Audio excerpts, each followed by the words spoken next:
do it because we have enough money now. I'm not sure that's a great reason, okay?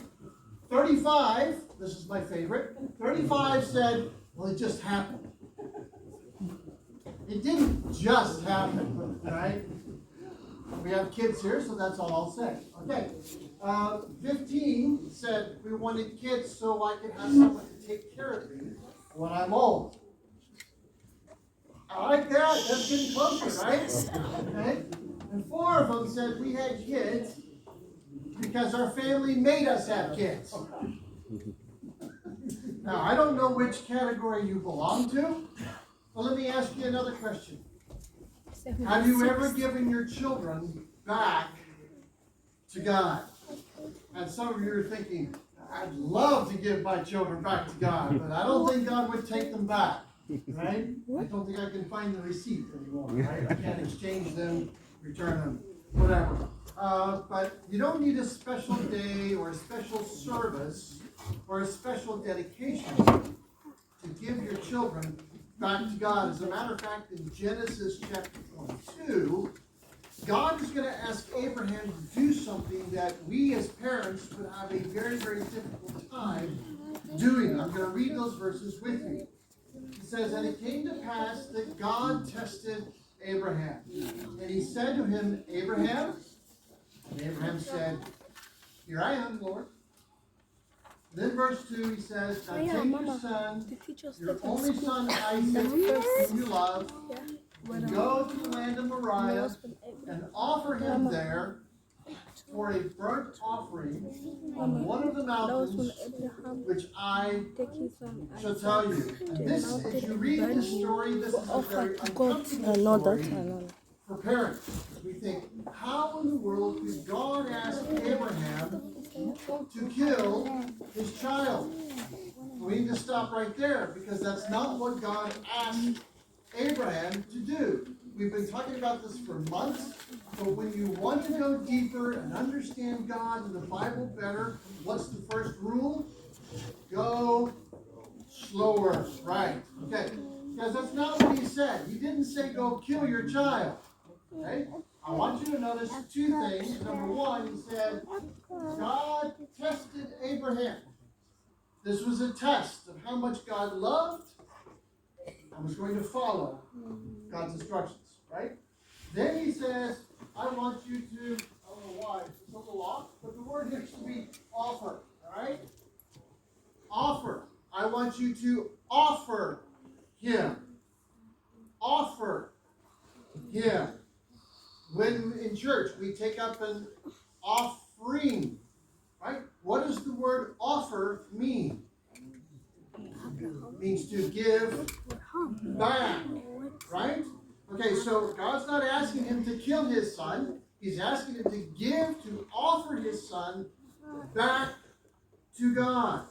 And so he doesn't want him to kill his son necessarily, because God is opposed to killing human life. He created human life. Matter of fact, the 6th commandment says, thou shalt not kill. Exactly. So it was an offer that God asked Abraham to offer, but it's an offer that God was going to reject. You see, it was all about how Abraham understood what God wanted. It was about his trust in God and his faithfulness in God. And so, if you can imagine what's going through Abraham's mind at this moment, this was the miracle child. Sarah was 90. Abraham was 100. They had waited a long time for this child.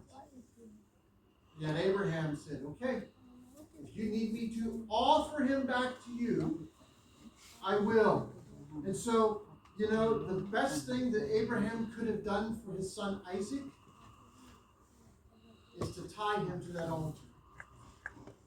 Because then he saw just how much his daddy loved and trusted God. And it would be something that he would remember for the rest of his life. And so giving your child back to God means 3 things. I want to walk through that and then we'll pray over the baby. Number 1, giving your child back to God is a confirmation don't miss this, of your love for God. It's the parents' love for God.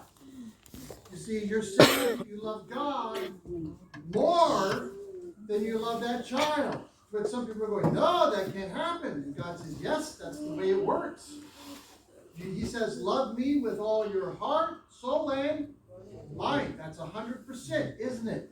And so you have to be willing to say, God, thank you for this son. Thank you for this daughter. And I love him so much, but I love you even more.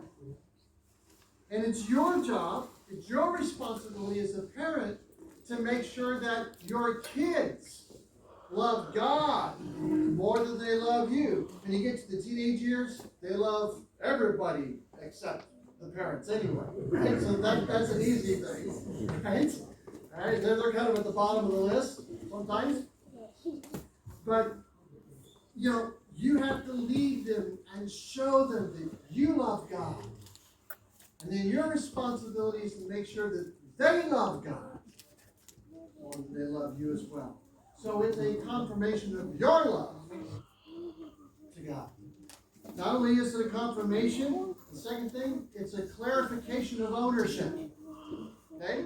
You are declaring, God, this child is not mine. I give him back to you. Right? He's on loan. Thank you for the opportunity to train the child and to raise the child. He is yours. She is yours. And it's going to take a mom and a dad who's willing to say, God, thank you for the opportunity to train this child and to raise this child. But ultimately, they're yours, not mine. And so not only is it a confirmation and a clarification, thirdly, it's also a reminder that you are convinced that you yourself, you have to live a holy life as an example to that child. Listen, giving your children to God, it isn't about a ceremony. It's about a covenant. It's about a promise. It's a promise to be a godly parent. It's a promise to keep that child coming to church. It's a promise to teach that child about Jesus, because that child is going to need to be saved, right? And it's your promise to love the child, even if that means disciplining them, even if that means allowing God to discipline you. It means praying for this child. It means training the child. It means making your home a godly place where the child can grow up and learn about Jesus. And I hope you understand that a baby dedication is not some magic ceremony, okay? Because the ceremony means absolutely nothing if you're not making a promise, a lifelong promise, to raise a child God's way. So let me be clear about this. The baby dedication does not get the baby to heaven. It's about the parents showing him who Jesus is. And that it's Jesus. He's the one that can wash away your sins. That's the ticket to heaven, not the baby dedication. And so it's about the parents and their promise. And so it's a promise of your love, your confirmation of your love for God, a clarification. The child is not yours, it belongs to God anyway.